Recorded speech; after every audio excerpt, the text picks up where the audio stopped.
मुग्धा का बदन बुखार से तप रहा था। ऊपर से रसोई की जिम्मेदारी किसी तरह सब्जी चलाई जा रही थी। तभी उसका देवर राज वहाँ पानी पीने आया। उसने मुग्धा के हाव भाव देखा तो उसके माथे पर हाथ रखा और बोला, भाभी आपको तेज बुखार है। हाँ, मुग्धा ने कमजोर आवाज में कहा, सुबह सुबह कुछ नहीं था, दोपहर से अचानक बुखार आ गया था। भैया को बताया? नहीं, वे तो परसों आने ही वाले हैं, वैसे भी बेकार परेशान होंगे। आज तो रात ही हो गई, बस कल की बात है। अरे लेकिन राज की फिक्र कम नहीं हुई थी, मगर मुग्धा ने उसे दिलासा देते हुए कहा, कोई बात नहीं, मामूली बुखार है, तुम जाकर पढ़ाई करो, खाना बनते ही बुला लूँगी। मुग्धा की नकल उतार कर चिढ़ाते हुए राज ने उसके हाथ से बेलन छीना और बोला, लाइए मैं बना देता हूँ, आप जाकर आराम कीजिए। ना लेट गई तो मैं और बीमार हो जाऊंगी। मुग्धा बैठने वालों में से नहीं थी।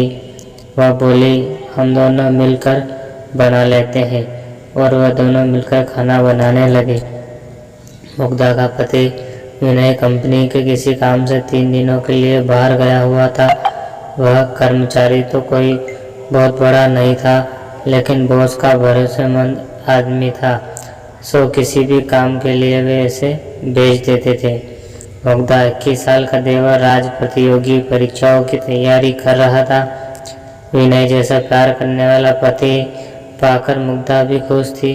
कुछ पति की तनख्वाह और कुछ वह खुद जो निजी स्कूल में पढ़ा थी, दोनों से मिलकर घर का खर्च निकल जाता था। सास ससुर गांव में रहते थे। देवराज अपनी पढ़ाई के चलते उनके साथ ही रहता था। जिंदगी में कमी थी तो बस यही कि खुशहाल शादीशुदा जिंदगी के 10 सालों के बाद भी उनकी कोई औलाद नहीं थी। वह मुग्धा 35 साल की हो चुकी थी। अपनी हम उम्र बाकी टीचरों को उनके बच्चों के साथ देखती तो न चाहते हुए भी उनसे रोना ही आ जाता था। वह अपने डायरी के पन्ने इसी पीड़ा से रंगती जाती। रोटियां बन चुकी थी। राज ने उसे कुर्सी पर बैठने को बोला और सामान समेटने लगा। मुग्धा ने सिर पीछे की ओर टिकाया और आंखें बंद कर ली। वातावरण एकदम शांत था। तभी वहाँ वही तूफान फिर से गुजरने लगा, जिसका शोर मुग्धा आज तक नहीं भांप पाई थी। राज की गर्दन धीरे से मुग्धा की ओर घूम चुकी थी। वह कनखियों से मुग्धा की फिटिंग वाली समीज में कैद उसके उभारों को देखने लगा। मुग्धा को सांसों के साथ जैसे जैसे वे ऊपर नीचे होते, वैसे वैसे राज के अंदर का शैतान जागने लगा। हो गया शैतान जागता जाता। हो गया सब काम। बर्तनों की आवाज़ बंद जानकर मुग्धा ने अचानक पूछते हुए आंखें अपनी खोल दी। राज हक्का बक्का हो गया और बोला, हाँ भाभी, बस हो ही गया। कहकर राज ने जल्दी जल्दी बाकी काम निपटवाया और खाने की चीज़ों को उठाकर मेज पर ले गया। मुग्धा ने मुश्किल से 2 रोटियां खाई और वह भी राज की जिद पर। वह जबरदस्ती सब्जी उसकी प्लेट में डाल दे रहा था। खाने के बाद मुग्धा सोने जाने लगी तो राज बोला, भाभी 15 मिनट के लिए आगे वाले कमरे में बैठिए ना, मैं आपके लिए दवा ले आता हूँ। अरे नहीं, रात भर में उतर जाएगा। मुग्धा ने मना किया, लेकिन राज कहाँ मानने वाला था। मैं पास वाले केमिस्ट से ही दवा लेकर आ रहा हूँ भाभी, जहाँ से आप मांगती हैं हमेशा। दरवाज़ा बंद कर लीजिए, मैं अभी आया, कहता हुआ वो वहाँ से निकल गया। मुग्धा ने दरवाज़ा बंद किया और सोफे पर पैर ऊपर करके बैठ गई। राज ने तय कर लिया था कि आज तो वह अपने मन की कर ही रहेगा। इस बीच केमिस्ट की दुकान पर आ गया। क्या बात है राज बाबू? केमिस्ट ने राज को खोया सा देखा तो पूछा। राज का ध्यान वापस दुकान पर आया। दवा चाहिए थी, उसने जवाब दिया। अबे तो यहाँ क्या मिठाई मिलती है? केमिस्ट उसे छेड़ते हुए बोला। वह उसका पुराना दोस्त था। राज मुस्कुराते उठा और कहा, अरे जल्दी देना। बड़बड़ाते हुए केमिस्ट ने हैरत से उसकी और देखा। कौन सी दवाई चाहिए यह तो बता। राज को याद आया कि उसने तो सचमुच कोई दवा मांगी ही नहीं। उसने ऐसे ही बोल दिया, भाभी की तबीयत ठीक नहीं है, उन्हें बुखार है। जरा नींद की गोली देना। नींद की गोली बुखार के लिए सोचते हो। केमिस्ट ने उसे देखा। वह खुद भी मुग्धा के हुस्न का दीवाना था। हमेशा उसके बारे में चटकारे ले ले कर बातें किया करता था। उसने राज के मन की बात ताड़ ली। ऐसे ही बातों का उसे बहुत अनुभव था, जो उसने नींद की गोली के साथ बुखार की भी दवा दे दी। राज ने लिफाफा जेब में रखा और तेजी से वापस चलने की हुआ कि तभी केमिस्ट चिल्लाया, अरे भाई, खुराक तो सुन ले। राज को अपनी गलती का एहसास हुआ। वह काउंटर पर आया। केमिस्ट ने उसे डोज बताया और आंख मारते हुए बोला, यह नींद वाली है, एक से ज़्यादा मत देना, टाइट चीज़ है। अबे क्या बकवास कर रहा है। राज के मन का डर उसकी जबान से बोल पड़ा। उसकी चोरी दाढ़ी में तिनका वाली हालत हो गई। वह जाने लगा। केमिस्ट पीछे से कह रहा था, अगली बार हमको भी याद रखना दोस्त। राज उसको अनसुना करता हुआ आगे बढ़ गया और लौटने पर डोर बेल बजाते हुए मुग्धा ने दरवाज़ा खोल दिया और बोली, यह बैठी थी लगातार। जी भाभी, आइए अंदर चलिए। राज ने अपने माथे से पसीना पोंछते हुए कहा। मुग्धा अपने कमरे में आकर लेट गई। राज ने उसे पहले ही बुखार की दवा दी। मुग्धा दवा लेकर सोने के लिए लेटने लगी तो राज ने उसे रोका। भाभी, अभी दवा एक बाकी है। इतने सारे ले आए भैया, मुग्धा ने थकी आवाज़ में बोला और बाम लेकर माथे पर लगाने लगी। भाभी दीजिए, मैं लगा देता हूँ, कहकर राज ने उससे बाम की डब्बी ले ली और उसके माथे पर मलने लगा। थोड़ी देर बाद उसने मुग्धा को नींद वाली गोली भी खिला दी और लिटा दिया। राज उसका माथा दबाता रहा।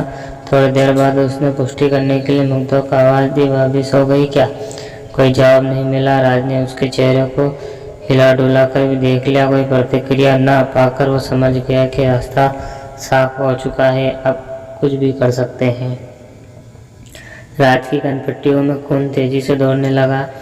वह बत्ती जलती ही छोड़ मुग्धा के ऊपर आ गया। मर्यादा के आवरण प्याज के छिलके की तरह उतरते चले गए। कमरे में आए भूचाल से मेज पर रखी विनय मुग्धा की तस्वीर फिर गिरकर टूट गई। सब कुछ शांत होने पर राज थककर चूर-चूर होकर मुग्धा के बगल में लेट गया। बस अब बुखार उतर जाएगा भाभी जी, इतना पसीना भी निकला दिया मैंने आपका। राज बेशर्मी से बड़बड़ाया और मुग्धा की कुछ तस्वीरें खींचने के बाद उसे कपड़े पहना दिए। मुग्धा अब तक धीमे धीमे खा रही थी। राज पलंग से उतरा और खुद भी कपड़े पहनने लगा। तभी उसकी नज़र आधी खुली दरार पर गई। भूल से मुग्धा अपनी डायरी उसी की छोड़ी हुई थी। राज ने उसे निकाला और कपड़े पहनते पहनते उसके पन्ने पलटने लगा। अचानक एक पेज पर जाकर उसकी आंखें अटक गई। वह अभी अपनी कमीज के सारे बटन भी बंद नहीं कर पाया था, लेकिन उसको की परवाह नहीं रही। वह अपलक उस पन्ने में लिखे शब्दों को पढ़ने लगा। उसमें मुग्धा ने लिखा था, वह सब बहुत रो लिया, बहुत दुख मना लिया। औलाद के लिए मेरे बेटे मेरे पास था और मैंने पहचान ही नहीं पाई। जब मैंने यहाँ आई उस बच्चे के रूप में देखा तो आज अपने खोख के बच्चे के लिए इतना चिंता क्यों? मैं बहुत जल्दी राज को कानूनी रूप से गोद लूँगी। राज की आंखें अंधेरा छाने लगा। वह सिर पकड़कर वहीं बैठ गया और जोर जोर से रोने लगा। फिर भागकर मुग्धा के पैरों को पकड़कर अपने माथा उसे रगड़ते हुए रोने लगा। भाभी मुझे माफ़ कर दो, यही क्या हो गया मुझे? अचानक राज का ध्यान मुग्धा के बिखरे बालों पर गया। उसने जल्दी से जमीन पर गिरी उसकी हेयर क्लिप उठाई और मुग्धा का सिर अपनी गोद में रखकर बालों को संवारने लगा।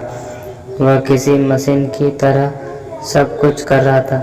हेयर क्लिप अच्छे से उसके बालों में लगाकर राज उठा और घर से निकल गया। अगली सुबह तकरीबन 8 बजे मुग्धा की आंखें खुली। उसका सिर अभी तक भारी था।